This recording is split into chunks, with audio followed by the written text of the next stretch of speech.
Chers amis, ces jours-ci, a-t-on le droit de se couper les cheveux ou a-t-on le droit de se raser? Il faut savoir qu'il existe une grande discussion entre nos maîtres séfarades et nos maîtres ashkénazes, à nouveau, à ce sujet. D'après les ashkénazim, la coutume est de ne pas se couper les cheveux, ne pas se raser depuis le 17 Tammuz.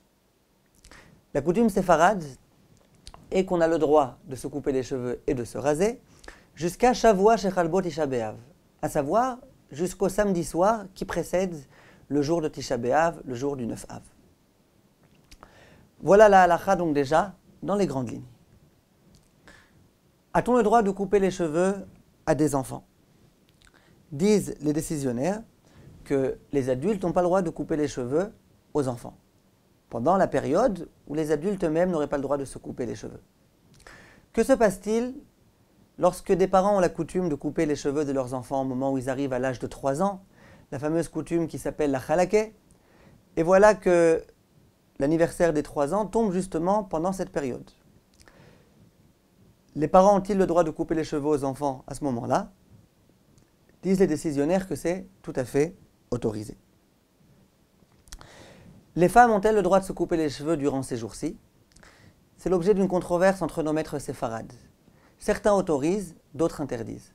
Par contre, les décisionnaires ashkénazes s'accordent tous à dire que c'est interdit à partir du 17 du 17 Tammuz de se couper les cheveux, même pour les femmes. Donc les femmes sont exactement comme les hommes. Les femmes ont-elles le droit de s'épiler les sourcils? D'après les décisionnaires ashkénazes, par exemple, qui l'interdisent, ou d'après les séfaradim, qui l'interdisent pendant Shavua Shechal Bo Tisha B'Av, disent les décisionnaires qu'on a le droit. Ça ne s'appelle pas couper les cheveux, ça ne s'appelle pas se raser. Si elle veut s'épiler les jambes, par exemple, elle a aussi le droit, si par exemple elle a besoin de se rendre au mikvé pour son immersion rituelle, et donc qu'elle souhaite s'épiler à ce moment-là, ou alors simplement se couper les cheveux vraiment pour des raisons de pudeur. S'il y a des cheveux qui commencent à sortir de son couvre-chef et qu'elle a besoin de les couper, dans tous ces cas-là, on se montre indulgent et on autorise. A-t-on le droit de se couper les ongles pendant ces jours-ci? L'opinion séfarade est qu'on a le droit.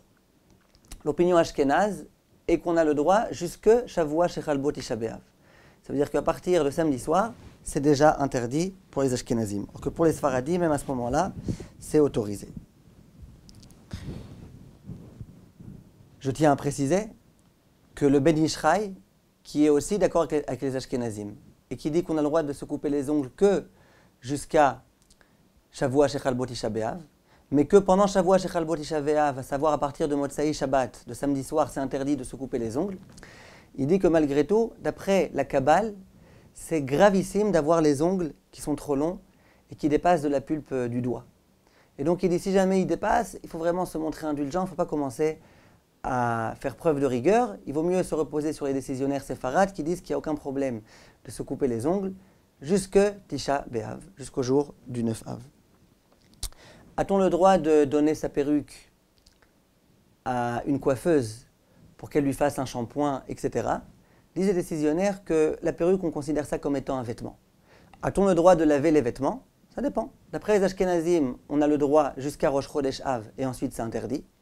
Donc il en ira de même pour la perruque. Et d'après les sfaradim qui autorisent de laver les vêtements jusqu'à Shavua Shechal Bo Tisha B'Av, jusqu'au samedi soir qui précède le 9 Av, bien évidemment, Shabbat lui-même, on ne nettoie pas les vêtements. Donc ces décisionnaires-là diront qu'il en va de même pour la perruque, on a le droit de la laver jusque Shavua Shechal Bo Tisha B'Av. À partir de samedi soir, on n'a déjà plus le droit de laver la perruque. Lorsqu'un homme procède à une circoncision, ce qu'on appelle le mohel, celui qui procède lui-même, ou alors le sandak, celui sur lequel le bébé va se trouver, ou le père du bébé, on peut leur autoriser à se couper les cheveux d'après tout le monde, ça veut dire même d'après les ashkénazim, jusqu'à Shavua Shechal Bo Tisha B'Av, à savoir jusqu'au samedi soir qui précède le jour du 9 Av. Voilà, merci de votre attention mes chers amis et à bientôt, Kol Tov.